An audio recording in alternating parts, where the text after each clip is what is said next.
I do just a mild amount of homework, and I'm sitting across from the guy. And it's Nestle Corporation. They're huge. They have chocolate. They have all these food products, everything, bottled water. And I said, you have a $450 million advertising budget, but what do you do for kids? Oh, because we market to them. And I go, it's not what I'm asking. Exactly. You take their money and make them sick and fat. Exactly. Yeah, that's your target audience. That's just, I go, what do you do for them? And he says, well, what do you recommend? And I said, well, we wanted to film one special and for an hour and then 13 episodes and went across country, take a crew of about 25 people and go all the way across America and hit a bunch of schools and ask what kids are into and what they're doing and teach as we go about the power of choices. And he said, because they said, ask for $500,000. And I said, okay. And I didn't turn that thing on. he says, well, what would that cost? And I said, $1.5 million. He goes, okay, we'll do it. Whoa! You know why? You tripled the budget. Yes is out there. Yeah, that's so true. They have so much more money than anything. So if you under ask, Right. they hold you in contempt. They think you're peanuts. Nice. That was amazing. So how I learned this, good? I was working Testing, with 1, 2, Stephen 17, Jobs and Lorraine Powell Jobs. 48. And they asked me to speak at their thing called Hello, College Track, which you Cesar. would Thanks love. for You being could here go- today you and could go see recording. it. We take All good? kids, and so I go in to go see them. Okay. Yeah, we're live. You can continue if you He's like, gonna- because I still got to find my notes. Oh, cool. So they have this. They said, "Can you speak at our golf tournament?" I said, "Sure." So I got down. There's only 6 people at the golf tournament, 6 guys. That's what I said. I said, "There's nobody here." I go, hey, "I could have helped you promote it. I could have done all this." And she goes, like almost sympathetically, she goes, "It'll be okay, Mike. Just come in and talk to the people that are here." So I walk in and I'm looking and I'm looking at the cars and I'm going, okay. And the kid, one of the Latino kids, walks up and goes, "Bridge, they're all multi-billionaires." Nice. You only So need we 6 of walked them? out. Exactly. Yeah, right. We only need 6. We only need 6. We got 2. We walked out with $2 million. You don't need There the it guys that show up for the free food, right? Right. Yeah. Oh, I need to get she you a should new be orchid. hosting with Right. us. Oh, yeah, She should be right. hosting with us. Well, we have a bunch of orchids in the other side, but they go up kill way them? too tall. No, I don't do anything except for move it once a week, because I am not a what do you call it, botanist, I think? A couple ice cubes and some Oh, light. yeah. Thanks, Lee. You, All right. Are you an artist? No, I'm so not artistically inclined. But you paint visuals. All right, so welcome to We Are the Remedy, where each week we highlight a person from the community who embodies the idea of people helping people. We raise awareness of good news and broadcast to the world more good news. We deliver messages of creativity, humor, dreams, visions, solutions to today's most pressing problems. We provide a global platform to connect people helping people, inspiring them to give back to their community, both locally and globally. And today with us, well, my name is Trevor Henley, and today with us we have Michael Pritchard and Leigh Bakhtiari. So, welcome. This is going to be a fun show Yeah, this is because gonna be she's hilarious. Okay, anyway. She's funnier than me. You know, she's funnier than him. Right. She's funny. Right. No, she is. She's great. So, thank you very much for joining us. And we'll start with just a quick little, you've been your City Carpets, Correct. locally owned store for, I think it was 30-something? 26 years. Wow, Yeah. that's great. Yes. On East Francisco Boulevard. Correct. And like you, I'm a local kid, born Yeah. and raised in Marin. In Marin? Yep. And you were recently the recipient of the Small Business of the Year Award for the Santa Fe Chamber. Thank you. We Very had nice. some tough competition, No like Trevor Henley Photography, so I apologize, but we Oh, no were worries. nominated 2 other times, so it was about time. Yeah, good for you. Yeah. Congratulations. Thank Yeah. you. Yeah, we're really proud and really honored. Yeah. So and you've been a longtime client, a longtime friend, and I've got to have the privilege of attending many of your holiday parties, Yes. where basically we just get to hang out Most fun and be ever. friends with all of your Have employees fun, and yeah. everyone. And so to me, I don't know the details, but I know that you embody the idea of people helping people. So today we're going to explore that a little bit and how you give back to your community and how you embody that within your business. And why is it important to you? Why is it important? To be giving while you're receiving, because a business to be successful is doing kind of both simultaneously, right? That's so true. I think the reason that we need to give back is because we feel so grateful for everything that we have. Right. And it comes from a place of gratitude and wanting to give back and to make a difference. And just, feeling so fortunate to live where we live. Where we live, about, I'm with you. And to be healthy and happy and to be able to raise our families here. Yeah. It's a gift. Yeah. And so I feel super grateful. And you're teaching by example to your kids and the grandkids and all the other kids. That's what I say every day. I said, the way it works is light draws light. I agree. Right? 100%. That's why we found each other. Yeah, exactly 100%. right. Yeah. So let me ask you, I just want to ask you, why, when you decided that you had to do it that way, there are many business people. I always tell everybody that the real successes in business aren't the people that love money and use people. They're the people that love people and use money, 100%. which is what you do in order to make the community unity better. But when was the genesis of that? How old were you when you decided in your business?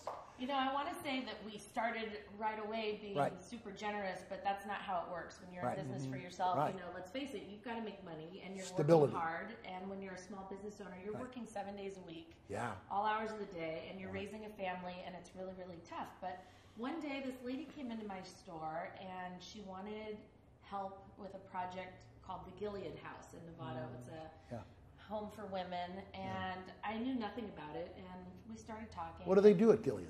So they house women who've been in, difficult situations, and they need to get away with their kids. Domestic violence. Yeah.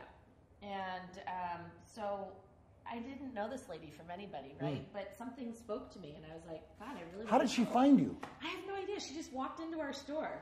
Miracle. Goes back to that like-minded and finding like-minded. It was just kind of meant to be, I guess. Yeah. And, so we did the carpet for that location. We donated, our services and the installation, and then things just started happening, and it kind of snowballed into this situation where we were just helping out with homelessness issues and getting people back on their feet. And evolving. It's something, Right.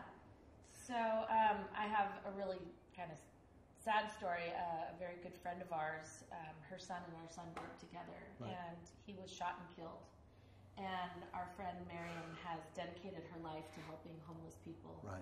So she got us in touch with Homeward Bound, and we had already been working with the Living Room, but now we do more with that, and Adopt a Family, and Grateful Gatherings, and like I said, we're so fortunate to have. What has it done for your business, though, as well as for your heart and soul and spirit, and your family's heart and soul and spirit, and how they regard it?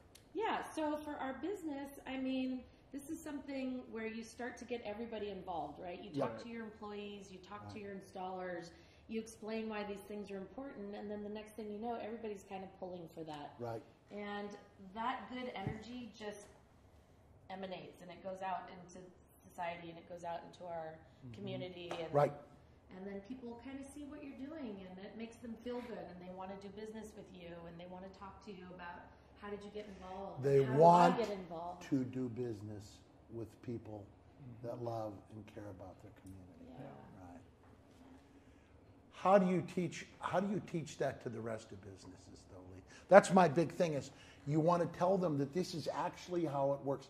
This is capitalism community at its best, where we're making money because we're giving back and building a sense of stability to the community and to the people in it.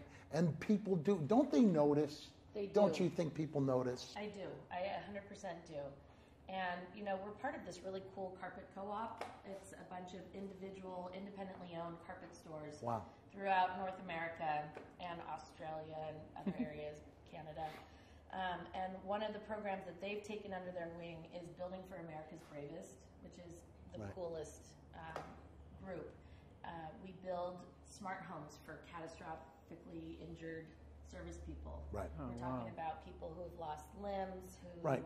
were serving their country. Right. And so our carpet co-op will go in and install all the flooring, all the carpet. One of our manufacturers donates all the materials. And it's such a feel-good thing. It's amazing. What does it do for you when you're watching that unfold and you're watching that family receive and be grateful and understand that people think that people don't get it and Yeah. people think that people don't care, but all of a sudden you're there on site, ground level, grounded, anchored into it, and you're watching it unfold. What does it do for your heart, your character, your soul, your spirit? What does it do? So I haven't actually been there when Right. the houses are dedicated, but I've watched them on video. And, my father was a serviceman. He Right. was an Army Ranger, and I'm a very proud American. That's something that's super important to me. And it just makes me so happy that we're able to give back. Makes me super proud. Me too. Yeah.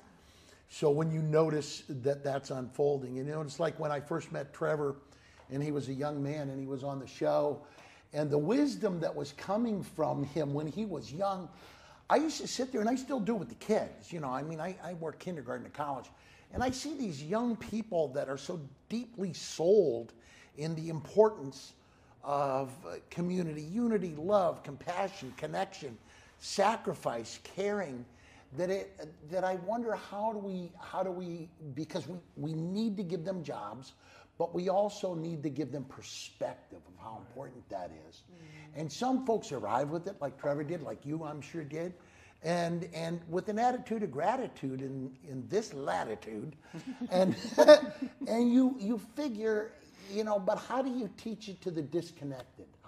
What's a way for both of you, because both of you, I see you as both young, I'm close to 70 here now. And I've been at this a while, but how do I teach it to the next generation back? How do I teach that, and how do I get them to buy in on what you guys are living? You're not selling this, you're not marketing this. Mm-hmm. You're telling them how to live their lives. How do you do that? Well, what do I you think say? First is you don't tell them how to live their lives. You give them the opportunity to explore what life is and to get connected to something that means something to them. And I think you started to explain it is with your employees. You expanded from you giving back to bringing it to your employees. Right. And I'm sure your employees go beyond just the work that they do. Yeah, you have young employees. Are they resisting it at first when you first say that this is what we're going to do, this is how we're going to live? Or? No, because as a business owner, you're always bringing new ideas, and they kind of roll their eyes. She just came back from a convention. They call it Trevorland here. Yeah. It's like, all right, well. My salespeople always say, the week after you get back from convention, we can always tell because you're just jacked up to do all these great things. Yeah.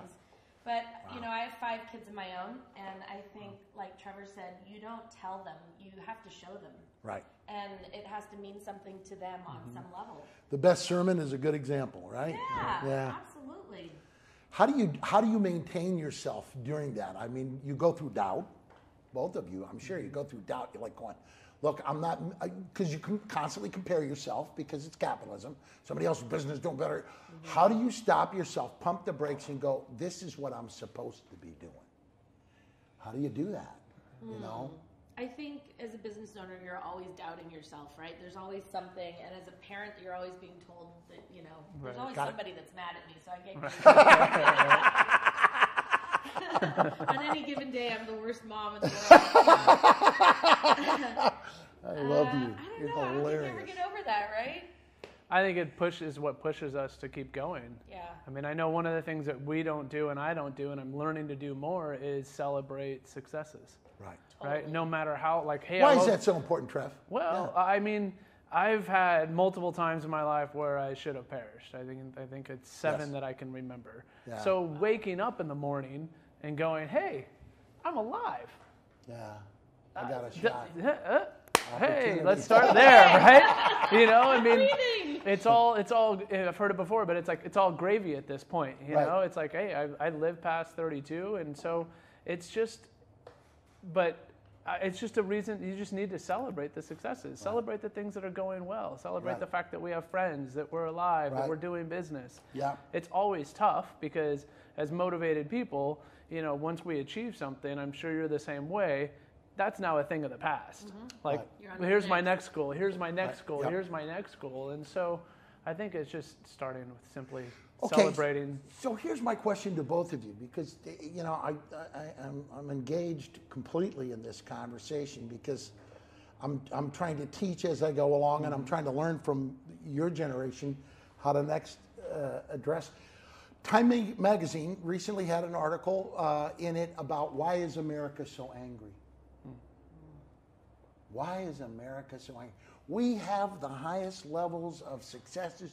Right. We have the best living standard in the world. The medicine's better, all of these things, and we're still emotionally angry. And what I ask is, how do we help people past that? And because the answer is what we're talking about: compassion, gratitude, light draws light. Businesses build because you're connected to the greater good of community. And people get that. How do we get this next generation to see that? Not just the example, but how do we help educate them? Because you're both as well parents, and you're both as well teachers. No matter what you do in the community, folks, no matter what you do, everybody is a teacher. Everybody is a teacher. And you know what you teach? You teach community. That's what you teach. So how do we teach that? Because there's wisdom here in what both of you are saying. And I just want to tap into that with both of you. How do you get this next generation that you were trying to guide to this? Because they're embittered, they're self-absorbed, they're lonely. Sometimes they're disconnected because they're on this technology. You two are of a generation that wasn't that addicted to it, you know, right? So how do we get them off this, set this down, be with me, taking care of this as we do our business? How do we do that? We have to connect on a personal level, I think, you know, and having conversations and meeting people from different states, different cultures is so important. We actually, through our co-op, we were on a trip with some people from the Midwest, and they were so funny. They said, well, we got to go home and tell friends we've got friends that are Democrats.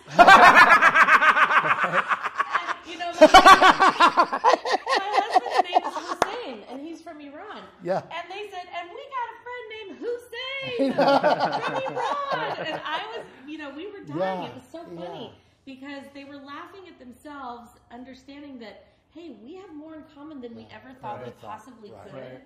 And it was so cool and so funny at the same time. Yes. And so honest, you know, and I loved her honesty because... Connection of heart. Totally, Connection of heart. We need to connect as people, as human beings. Right. And understand that we're all the same. Exactly. Yeah.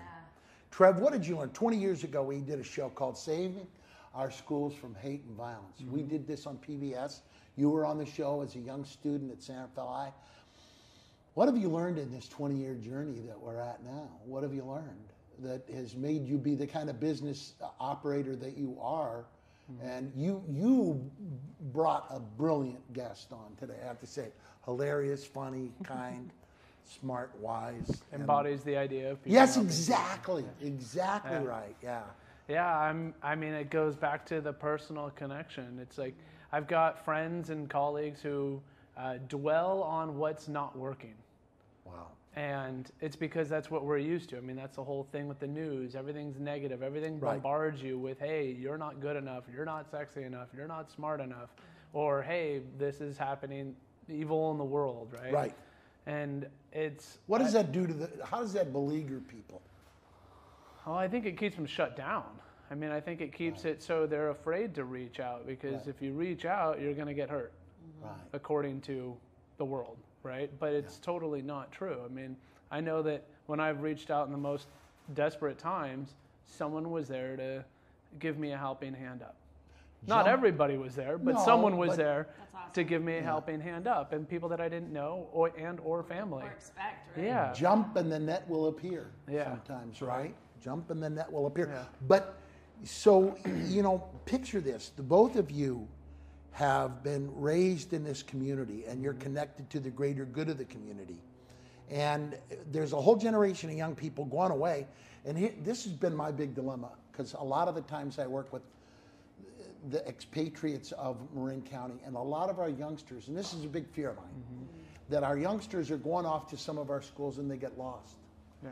They are raised in privilege, they're raised in comfort, they're raised in nurture, they're raised in privilege, and all of a sudden they're out in the middle of the real world and they're depressed and suicidal. And we're seeing a lot of this. You know, we have suicides from freshmen in colleges, and we've had a recent rash of this.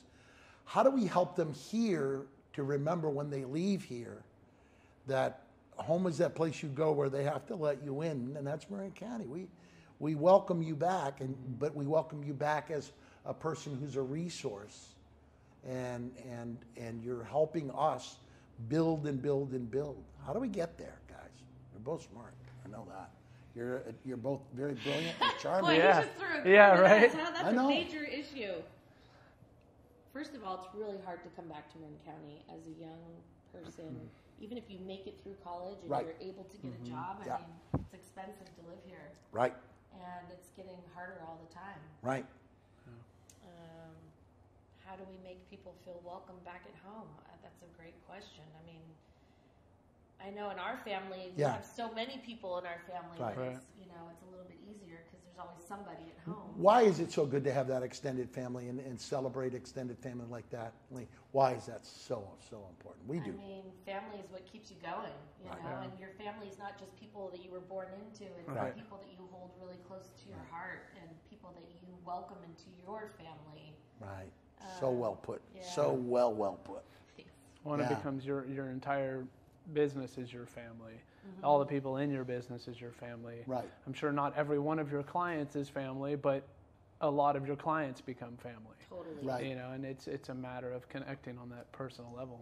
And your business family is awesome. I love them. They're great. You've got great people around you.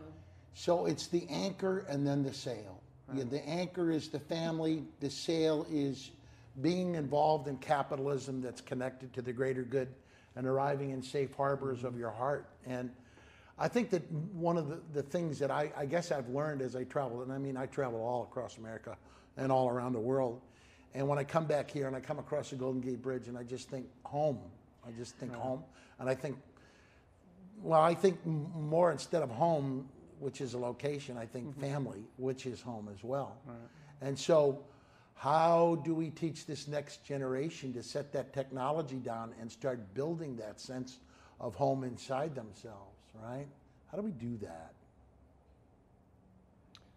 Yeah, I feel one of the biggest turning points in my life, and wasn't putting technology down because I really don't like technology, but it was doing We're using it correctly. Yeah, today we've got it handled. We're filming this. Hopefully. It might be live streaming still. Who knows? You know, we could just be doing this for the sake of it, which would be awesome too. But it was one of my first mission trips, and it was teaching the kids how to brush their teeth. Right. And I went, what? What do you mean? You're in a foreign country. Yeah, I mean, what do you mean that people don't know how to brush their teeth? Where were you? Tell them where you were. We were in Colima, Mexico, on a Rotary mission, Project Amigo. And I just remember going, I had no idea that people didn't even know how to brush their teeth, let alone all the other things that I learned on that trip. But I'm sure it goes back to the same thing with Gilead House, right? Your first experience was, what? I had no idea. Yeah. Right. And I think people have to experience something. It doesn't sound right to say lesser than what their life is, but to give them perspective on how good they truly do have it. And it does. I don't know what the right way to say that is. You it's just not did like it going very to well. You just did it very well. I mean, it's like I've been to third world countries, but we have the same issues in third world countries that we have here in Marin. You know, so you can do the work here in Marin. You can just give back and experience something. We go through the emotional archaeology of helping people in their lives. And when you have employees, why is it so important to connect to them and to keep them when they self-isolate or they pull away or you see them starting to get distant from what we would call our main mission, which is build the business, build the community, build the business through building the community, right? How do we keep them connected? What do you notice about this younger generation, either of you? What do you notice about the other generation kind of in a lot of, because this is the thing, everybody's saying, the millennials want to quit right away. They don't want to be, they don't like it when you talk to them. They don't like it when you correct them. They don't like, you're lowering my sense of self-esteem, and right, how do you talk to them as a manager, as a boss, as a teacher, as a guide in life? And how do you toughen them up a little bit in the same way so that they're more connected to that greater good in that community? Because you're trying to instill that from within. Mm-hmm. How do we do that in business? I'm asking. Same thing as life, I think. Yeah, I agree. Like, you compliment them on what they're doing well, right, and let them know that you're seeing what they're doing that's good. And I think this generation really likes to know that they're connected to a bigger thing. Right. Why do you think that's true? And I totally 1,000% believe you. I feel like they do feel isolated in a lot of ways, and I don't know why that is. But when you bring somebody in that's a millennial, it's super important to introduce them to everybody and make them feel like they're part of a greater good and like a team, And what taught you that, Leigh? I don't know, just witnessing it. Right. No, you're an intuitive. Having people talk to do you're to an you. intuitive. Yeah. You know, because that is 1,000% true. Yeah. They'll buy in if they're surrounded by that. Yeah. Right? If everybody's pulling for them, then they feel a little more responsive and responsible. What do you tell the other business owners out there why that's so important to do? Because some are disconnected from that, and they're given managerial. I'm the employer, you're the employer. I had a friend of mine who was a chef, and he said one of the guys, I was hollering at him when I was teaching him how to cut something, and he goes, "I can't take you talking to me like that," and walked out. And he goes, I thought he was coming back because he was gone. Yeah. He quit his job because I was telling him how to cut carrots and stuff. And he goes, I was like going, what just happened? Yeah. How do we get there? You said it. I think we have to understand the generational differences. Just being aware of how different generations react to situations differently. Right. Mm-hmm. And that technology, is it just as much sometimes a detriment? Because they're looking for the dopamine hit from Facebook or Instagram. Hey, I like you, And they're waiting for that. And then they come in and the boss goes, hey, you got to get a broom, sweep up on aisle 5. I'm like, you can't talk to me like that. Take a picture of him while he's doing it. Really well. I like that. Oh my social God, media. That's hilarious. That's so hilarious. Yeah. No, but well, I think it also is connect, right? It comes from the place of if you're telling someone what to do from an authoritative, right? Tone. Yeah, tone, but also what's the purpose behind it, right? I mean, recently I had a new intern join our studio, and he answered my phone call in the middle of school. And I was like, dude, I'm super grateful for your motivation and wanting to answer my call, but please hang up the phone and go back into the class, right? And then we met, and I was like, dude, I'm hypocritical because when I was in high school, the last place I was in high school. Oh, same. It was a place to be. You always had that entrepreneurial spirit. Yeah, exactly. But I was just like, I had to explain to him, and I told him, I'm like, you can't take your calls while you're in school or text or anything in regards to what we do. Yeah. And he was like, and he gave me that look. He's like, don't tell me what I can and cannot do. And I'm like, oh, I know that one. Let me, I feel it because that's how I am, right? With authority. And so I said, well, let me explain it to you this way: is if you take your call and one of your friends talks about it, and then the teacher finds out about it, and the school finds about it. I get most of my interns through the School to Career program. That would mean someone like you in the future won't be able to intern with us because they won't recommend it because we encourage our students to answer phone calls during school time. Oh. Okay. Yeah, no, that totally makes sense. So it's connecting with them, understanding. You know what's great for me, Trev? Yeah. to have lived long enough to watch you become a boss, a good boss. Oh, man. You are a good boss Yeah. because you're teaching. Yeah. That's what a good boss does. Right. They teach life. I had a friend of mine who said when I first got hired in the company, I was a foster care kid. And the first thing the guy said was, come with me. I'm going to show you how to wash up and brush your teeth. Mm-hmm. Wow. And he said, I started crying because nobody had ever taught me that when I showed up for my job, I should be doing that before I get there. And he goes, I didn't have a mom or dad. Right. So we can't assume, and that's why it's important for us to do this stuff. Right. And you know who that grateful employee is at 30 years? The one that you taught those things early. How to be a member of the family, how to be go from being a foster care kid who has nobody to tell you what to do to being a loving boss, employer, and find a way to build them into a sense of community. So good for both of you. You're doing exactly what needs to be done to make America's businesses stronger and wiser. And believe me when I tell you more successful. And that has nothing to do with money and everything that has to do with the feeling that you have as you put your feet up in your 70s and you realize that you've helped a bunch of people become better people and therefore better employees and therefore better community members. And that's what it's all about, right? That's how you pay that forward through the sacrifice of men and women who are no longer with us because they went overseas and defended freedom. There was a line by Stephen Ambrose who he said when it came to World War II, we sent our best, they did their best, and the world was safe from evil. So this is how we help them live the legacy of what they purchased for us. So this is great stuff. This is good stuff. And that goes for everybody, right? You know? How do we, what one thing would you tell positively, I always use that word, that positivity.